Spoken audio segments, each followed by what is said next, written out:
y lo creemos en el Ministerio de Salud, en la Ley Estatutaria de la Salud. La Ley Estatutaria de la Salud es el marco final del derecho y la oportunidad para poder realmente posicionar el sistema como planteaba el ministro. Siguiente. Y posicionar la ley estatutaria requiere de alguna manera generar un balance entre un sistema general de seguridad social basado en un esquema de aseguramiento social que, como hemos visto, ha tenido ganancias muy importantes, pero que está fundamentalmente orientado hacia la atención de las contingencias, hacia atender contingencias desde el aseguramiento y desde el hospitalario hacia ver al paciente únicamente como eventos de atención, que ese es otro tema absolutamente relevante en el hospitalario, donde cada hospital termina siendo, como decía un poco ayer, un castillo donde me llega el paciente, yo lo atiendo y lo saco, sin una visión sistémica de red y de integración entre todo ese esquema de atención hospitalaria. Frente a ese modelo de contingencia, la ley estatutaria nos plantea este nuevo paradigma que se llama atención integral, y la ley estatutaria es absolutamente precisa en su formulación. La atención integral del paciente incluye no solo la prestación de los servicios, incluye desde la promoción de la salud hasta la paliación de la enfermedad cuando no hay posibilidad de una restitución completa de la salud, pasando por el diagnóstico, pasando por el diagnóstico, pasando por el tratamiento, pasando por la rehabilitación. Siguiente. El artículo 65, que plantea fundamentalmente que debe definirse una política de salud que recibirá la población residente, y como decía el ministro, esto no son elementos desconectados, sino es absolutamente intencionado desde la Rectoría del Ministerio de Salud. Frente a los planteamientos y principios de la ley estatutaria, la respuesta, digamos, normativa, ordinaria, operativa que se debe hacer, está enmarcada en ese artículo 65, del plan de desarrollo. Siguiente. ¿Cuáles son los contenidos de esta política de atención? En primer lugar, la construcción de un marco estratégico que, en honor a la verdad, prácticamente es una recopilación de desarrollos que ya venían desde diferentes leyes anteriores, en los cuales se había ya hecho un desarrollo, se ha planteado, por ejemplo, la atención primaria como un elemento fundamental, y eso lo recogemos en un marco estratégico. Y segundo, un instrumento operativo, que es lo que llamamos modelo integral de atención en salud, o MIAS, que es la forma en la que le decimos al sistema cómo es que debe operar el sistema de salud y cómo deben operar los diferentes agentes que lo componen. Siguiente. Esta gráfica es la gráfica que resume la política y el modelo. Y básicamente lo que busca intencionadamente es, de acuerdo al planteamiento de la ley estatutaria, detrás de todo, reconocer que detrás de todas las situaciones de salud están los determinantes sociales de la salud. Ese es un marco que viene desde el Plan Decenal de Salud Pública, recoge la ley estatutaria, y la ley estatutaria dice la mayoría de las acciones relacionadas con los determinantes de la salud no tienen que ver con el sistema de salud en cuanto a que el sistema de salud tenga que resolverlos, pero sí debe el sistema de salud de alguna manera puntualizarlos y darle a los diferentes sectores de diferentes sectores sociales e institucionales de gobierno las indicaciones de los problemas que de esos determinantes hay que resolver. Lo que queda dentro del sistema es la búsqueda de esa integración entre estos tres elementos: entidad territorial, EPS y IPS en red. Agentes que no necesariamente tienen mecanismos de coaligarse al interior del sistema. Llevamos muchos años en los cuales el sistema de aseguramiento no tiene un entronque territorial, particularmente en el régimen contributivo. Y eso también hay que empezar a modularlo y darle la opción al aseguramiento y al ente territorial que tengan la capacidad de planear sobre las necesidades de la población, como referiré más adelante. El centro del individuo, el centro del sistema debe ser el individuo, tiene que ser el individuo, y es la persona, la familia, la que debe ser el núcleo de todas las acciones que se hagan dentro del sistema, con una posibilidad dentro de estas tres estrategias, primero de diferenciación, como lo dice el artículo 65, entre zonas urbanas, rurales y dispersas, con una base central estratégica en la atención primaria que hemos definido con un enfoque de salud familiar, con una visión de abordar desde la salud familiar los diferentes riesgos y, muy importante, algo que tuvimos una discusión muy fuerte aquí al interior del ministerio y con algunos agentes externos, el tema del cuidado. El tema de la salud, ganar salud, tener salud, depende en muy poco de los servicios de salud. Depende mucho más del cuidado que se tenga de las personas y del autocuidado que todos hagamos de nuestro propio cuerpo y de nuestra propia salud física y mental. Llevamos 20 años, más de 20 años diciéndole a la gente que la salud reside en unas instituciones que me dan la salud, que son extrínsecas a las personas, y ese ha sido un error sustancial que tenemos que empezar a modificar, para empezar a decirle a la gente, en la medida que usted se cuide, en la medida que usted tenga actividad física, en la medida que usted afronte los retos, que genere resiliencia, que haga embodiment de sus problemas de salud y que tenga la capacidad de cuidar de su familia, de su comunidad, y en esa misma medida usted tiene salud, y eso es lo más importante para tener salud. No es necesariamente tener atenciones y prestaciones de servicios de salud. Y esto aplica no solo para la entidad, sino para los propios servicios de salud. Los servicios de salud tienen que empezar a orientarse alrededor del cuidado como elemento central y estratégico para poder generar esa atención.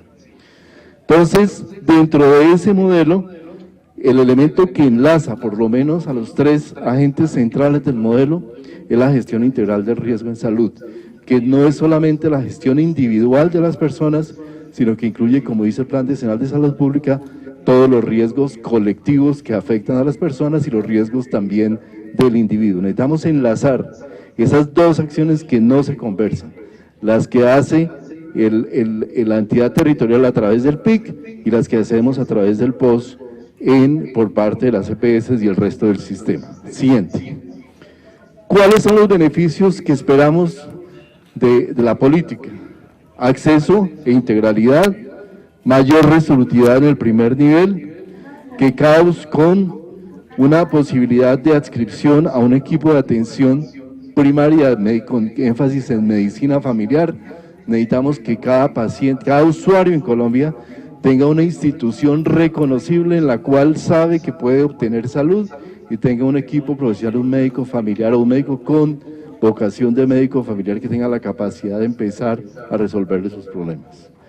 Una red garantizada de servicios de alta complejidad, una red estable que le dé la capacidad de conocer que se pueden resolver sus problemas, llegar, lo cual tiene unas implicaciones evidentemente desde el punto de vista económico, pero también de arreglo de los mecanismos de pago, a una autorización integral para la atención dentro de un grupo de nivel de riesgo o enfermedad. Nosotros necesitamos llegar a un esquema en el cual el usuario entre a la IPS y dentro de la IPS y dentro de la red tenga garantizada la totalidad de los servicios sin tener que estar el usuario gestionando cada uno de los procesos. Integración de acciones colectivas con individuales. Para los departamentos y municipios, una mayor rectoría para el sistema, para el asegurador, condiciones uniformes y racionales de competencia en el territorio, y para el prestador, una posibilidad de tener estabilidad en las condiciones de prestación, reducción de los trámites administrativos, modulación de la demanda y mayor conocimiento de su población objetivo. Pero adicionalmente hay unas ganancias que creemos que deben estar también para los profesionales de la salud. Lo hablábamos un poco ayer en un programa de radio. El ejercicio de la medicina general en Colombia y de la enfermería general es un ejercicio muy difícil.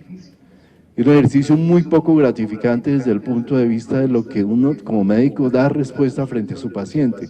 Tenemos que darle a nuestros recursos humanos la posibilidad y la potencialidad de sentirse realmente satisfechos con lo que logran sus pacientes y no que sean simplemente unos remitidores de pacientes, como en muchos casos tiene que ver ese ejercicio. Siguiente. El modelo finalmente está planteado a partir de lo que llamamos rutas de atención. En este momento tenemos definidas un conjunto de 16 rutas de atención, más una ruta general de promoción y mantenimiento que busca ganancia en salud.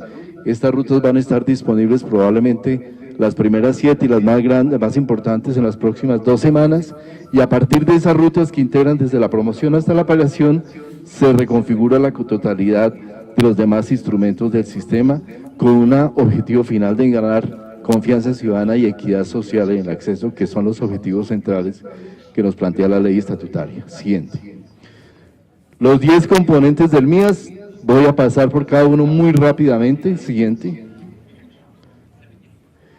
Primero, una caracterización poblacional. El sistema debe estructurarse desde lo territorial y para poder realmente implantar el modelo de atención es elemento central que haya la voluntad de los gobernantes locales, de los secretarios de salud municipales, departamentales, para poder plantear a partir de los análisis de situación de salud que ya están disponibles para todos los municipios de salud y de la caracterización de la población afiliada a los aseguradores y el plan territorial de salud, realmente plantear cuáles son las prioridades del sistema de salud en cada territorio y definir cuáles son los tipos de intervenciones que se debe privilegiar. Siguiente. La regulación de rutas integrales de atención, que es la forma en que el ministerio dice cómo quiero que se atienda a la población, cuál es la continuidad de la atención, cuál es esa integralidad de la cual yo la hablo y cómo se debe plantear. Siguiente. Siguiente, por favor. Este es el conjunto de rutas, están especificadas en el documento que ya está disponible en la página web del Ministerio de Salud. Siguiente. Son 16 rutas específicas y en este momento tenemos además la ruta de promoción y mantenimiento. De esas 16 rutas ya hay 7 rutas que fueron validadas por el IETS, sometidas a consulta pública y ya están disponibles para empezar a hacer el trabajo de aplicación de las rutas. Siguiente. Siguiente. ¿Qué cubre una ruta? Cubre aquel conjunto de acciones y tecnologías que debe garantizar el prestador primario. Esto es para resolver el capítulo remito. Entonces le tenemos que decir, y esto tiene que llevarse a lo contractual incluso, ¿qué es lo que debe cubrir un prestador primario? Y cuando hablo de un prestador primario, no solamente hablo de la institución del centro de salud de primer nivel que está ubicado en el territorio, sino de lo que debe ser todo el componente primario de la red de atención. Nosotros tenemos un sistema que se ha venido municipalizando, donde la municipalización ha tenido grandes beneficios, pero también grandes dificultades, porque se municipaliza bajo la visión de que ese 60% que se da de contratación forzada para lo público, no tiene una correspondencia con un conjunto de servicios y de beneficios que debe proveer ese 60% o lo que se capite. El modelo de capitación necesariamente tiene que tener una responsabilidad y una integración en lo que se debe dar al paciente. Los pacientes con hipertensión arterial, diabetes, que deben ser tratados mayoritariamente en los primeros niveles de atención, deben tener un conjunto de beneficios que les debe garantizar ese prestador primario y es un elemento regulatorio central. Prestador complementario, que es todo lo que tiene que ver con la atención hospitalaria, básicamente de alta complejidad, las acciones que deben hacer las aseguradoras y también lo que le compete a la entidad territorial, de manera que la ruta comprende integralmente todas las acciones que deben darse dentro de esa visión integralidad planteada en la ley estatutaria y lo que debe esperar cualquier usuario o paciente a lo largo del sistema. Siguiente. La implementación de la gestión del riesgo en salud, que parte de la gestión colectiva de la entidad territorial, de la gestión que debe hacer centralmente en lo individual de riesgo el asegurador o quien tenga a cargo la población, de lo que tiene que hacer el afiliado con el autocuidado y los componentes de prestador primario y prestador complementario en la respuesta al sistema. Finalmente, como decía, la gestión de riesgo integra alrededor de los riesgos en salud, enlaza y amarra a todos los agentes del sistema. Siguiente.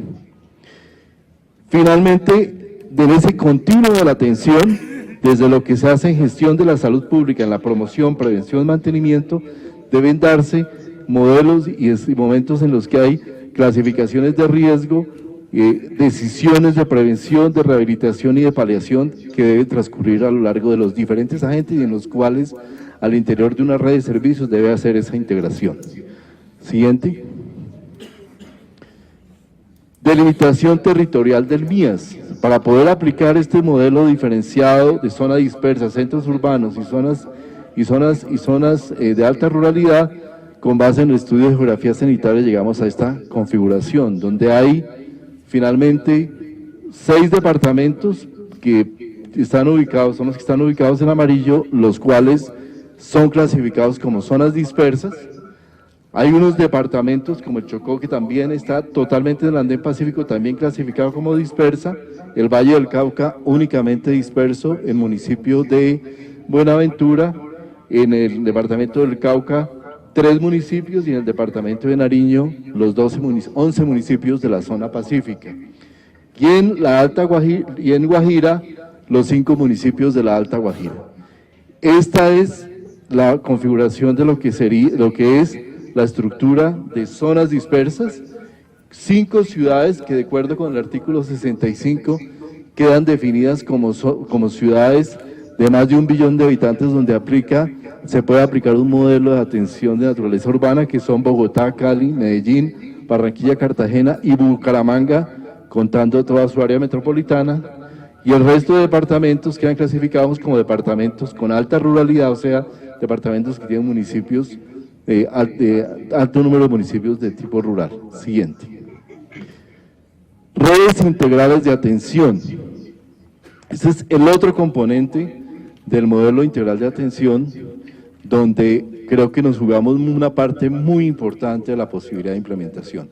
Si queremos un sistema que responda de una manera integral, el sistema debe estar integrado, y debe estar integrado en redes que tengan capacidad de respuesta completa a los diferentes riesgos y a los diferentes eventos de salud. Entonces son redes integrales que se ubican en el territorio, que están definidas territorialmente, que tiene un cambio muy importante, porque las redes son propuestas por cada asegurador, con excepción de las zonas dispersas donde existe una única red. En la zona dispersa existirá una única red.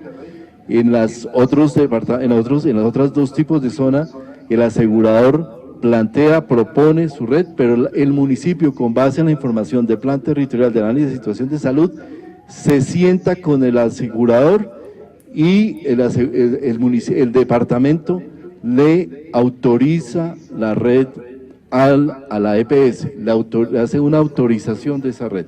Si hay una controversia, eso lo resuelve la Superintendencia de Salud frente a esa controversia. Pero queremos que el departamento asuma una función fundamental, que es integrar el conocimiento que tiene que tener sobre los problemas de salud en su territorio con la completitud de la red. Obviamente no todos los departamentos tienen todos los servicios, y habrán servicios extraterritoriales, en cáncer, en enfermedades raras, en muchos eventos, pero es en esa visión territorial donde se define la integralidad de la red, o sea que el departamento tiene, y las características de la red son también muy importantes. La política plantea que tiene que haber una red con estabilidad. Una vez queda definida la red, existirá posibilidad de cambiar componentes de esa red, pero no va a ser fácil. Tiene que haber una justificación clara, y que tiene que haber una posibilidad que evite lo que nos está pasando, de que los prestadores cambian en la red como quiera, al libre arbitrio de la EPS, en el momento que quiera, y simplemente no hay unas condiciones de estabilidad garantizadas al paciente. Esa controversia entre el costo de los servicios de salud frente a la solución dada con el racionamiento tiene que solucionarse por la vía de los mecanismos de pago, no por la vía de racionarle los servicios al paciente, que es como en mucha parte está sucediendo en la actualidad. Ese es un tema central en la configuración de la red. Ya está puesta a disposición de todos ustedes, colgada en la página web del Ministerio, la propuesta de regulación de resolución sobre red, donde esperamos que ustedes nos den los comentarios, porque creemos que esa es una parte donde se juega una parte muy importante de lo que es el modelo de atención. Siguiente. Otro elemento central: si decimos que queremos atención primaria, tenemos que redefinir ese prestador primario. ¿Qué es lo que queremos que resuelva el prestador primario? ¿Cómo introyectamos el modelo de medicina y salud familiar dentro de ese prestador primario? ¿Y cuál es la respuesta que esperamos adaptada a los diferentes territorios? Siguiente. Redefinición del rol del asegurador. Aquí hay otro cambio importante. Yo creo que el Ministerio de Salud ha hecho una labor muy importante, y yo soy de los grandes defensores de eso, en el tema de la habilitación financiera. el primer tema que necesitamos es un asegurador que financieramente sea saludable y viable, y no sacamos nada con no tener un asegurador de salud que no tiene viabilidad. Pero frente a esa aseguración, a esa habilitación financiera, un elemento central es la habilitación técnica de ese asegurador, y ese asegurador tiene que garantizar en el ámbito del departamento que tiene capacidad técnica, administrativa y de gestión para responder por la red y para responder por los usuarios que tiene afiliados. Colombia ha tenido una transición muy compleja en esto. Hace 15 años, cuando empezó el sistema, o 10 años, los incentivos estaban a afiliar nacionalmente y se daban malos servicios o no servicios en zonas donde la población no demandaba, y el asegurador de alguna manera compensaba esa demanda o los costos en las grandes ciudades con el no uso que se hacía en otras partes. Pero esa película ha cambiado sustancialmente, y hoy en día incluso le sale más oneroso al asegurador la atención de pacientes que tiene por allá dispersos por el país, en cuanto estos pacientes entran a través de urgencias y terminan costando más. Necesitamos un asegurador que se concentre departamentalmente y regionalmente en el ámbito en ámbitos territoriales definidos, y ese es otro tema importante que tiene que ver con la capacidad de gestión de red, de gestión del usuario y capacidad de gestión de riesgo en salud. Siguiente.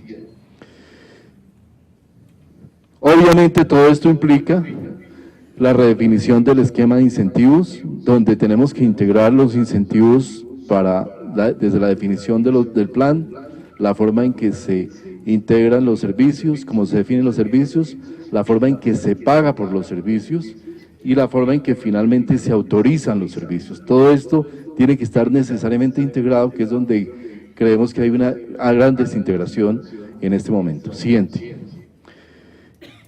Incentivos que tienen que ir hacia los resultados en salud. Nosotros tenemos que evidentemente pasar de estar en un modelo de pago por evento a un modelo donde se paguen resultados terapéuticos y donde se pague con base en incentivos hacia los resultados en salud. Incentivos para el talento humano, donde con el Ministerio de Salud, con las centrales obreras, hemos venido trabajando fuertemente para ver cómo logramos una formalización. Hay experiencias interesantes como por ejemplo el proceso de formalización que ya hemos hecho de los rurales, de los médicos en servicio, social obligatorio, que aspiramos que llegue casi al 100% a mitad de año, pero evidentemente hay que replantear ese modelo de incentivos, y obviamente el tema de incentivos hacia los usuarios. Siguiente. Por último, otros dos componentes, requerimientos y procesos del sistema de información, y siguiente. Fortalecimiento del recurso humano, porque todo esto no es viable si no existen las capacidades y las competencias de recurso humano. Tenemos problemas en los perfiles de nuestros profesionales de la salud, tenemos problemas en las competencias con las que actualmente son formados, tenemos problemas en la armonización de esos profesionales frente a las requeridas de los servicios, y tenemos que obviamente darles una mayor capacidad de gestión. Esto implica un trabajo con otros sectores como el sector de educación, en los cuales evidentemente es necesario que haya una política, una componente de la política que esté orientada hacia el fortalecimiento de los recursos humanos. Siguiente. Creo que todo esto evidentemente nos lleva a una necesidad de mayor fortalecimiento de la investigación. Siguiente, como el último componente. Y ya lo que tiene que ver con el plan de implementación, nuestro plan está en que a partir del día de hoy el Ministerio tiene máximo un año para terminar todos los instrumentos técnicos que requiere el modelo integral de atención en salud. El plazo es un año, pero dentro de ese plazo, en los primeros 6 meses tenemos que estar definidas rutas de atención, definidas modelo de redes de atención, modelo de habilitación técnica de aseguradores, para poder apalancar. Quizá lo más complejo y lo que nos va a llevar un poco más de tiempo son la definición de los mecanismos de pago y la regulación de mecanismos de pago, pero estos procesos tienen que estar evidentemente culminados en el primer año de implantación de la política. Pero eso no quiere decir que vamos a estar esperando un año para dentro de un año empezar a funcionar. Lo que estamos en este momento planteando es que en paralelo, como se hizo en Guainía, como se está empezando a hacer en San Andrés y en otros departamentos, el modelo tiene que empezar en su implantación, adaptando los diferentes modelos para los diferentes instrumentos para poder avanzar muy rápidamente. Siguiente. Esos son básicamente como todos los desarrollos que hay que hacer a lo largo del modelo, están todos planteados en el documento de política. Es un documento que tratamos de que fuera lo más exhaustivo posible en la justificación y en los componentes del modelo, pero que evidentemente va a implicar un conjunto de actos regulatorios que están incluidos allí, en los cuales evidentemente vamos a requerir la participación y de participación de todos ustedes en ajustarnos y plantearnos lo que ello implique para tener los mejores instrumentos regulatorios para poder llevar a cabo esta política. Siguiente. Muchas gracias. Creo que todos tenemos una tarea inmensa. Definitivamente no es posible construir un sistema de salud solamente desde una visión técnica del Ministerio de Salud dando instrumentos. Es necesario que el Ministerio ejerza esa rectoría. Yo quiero decir que en los pasados 3 años que hemos estado aquí bajo la dirección del ministro Alejandro Gaviria, nos ha tocado todo ese proceso de llevar al sistema a un punto de viabilidad. Ese punto de viabilidad creemos que está ahora, ese es el momento en el que uno visora que realmente un sistema que realmente parecía absolutamente inviable hace 4 o 5 años, hoy tenga un horizonte de viabilidad financiera y técnica. Pero el modelo integral de atención y la política de atención, así como la política farmacéutica, nos dan la posibilidad de pensar a futuro, y en esto es lo que queremos invitarlos a ustedes a que colaboren y trabajen con todos nosotros. Muchas gracias.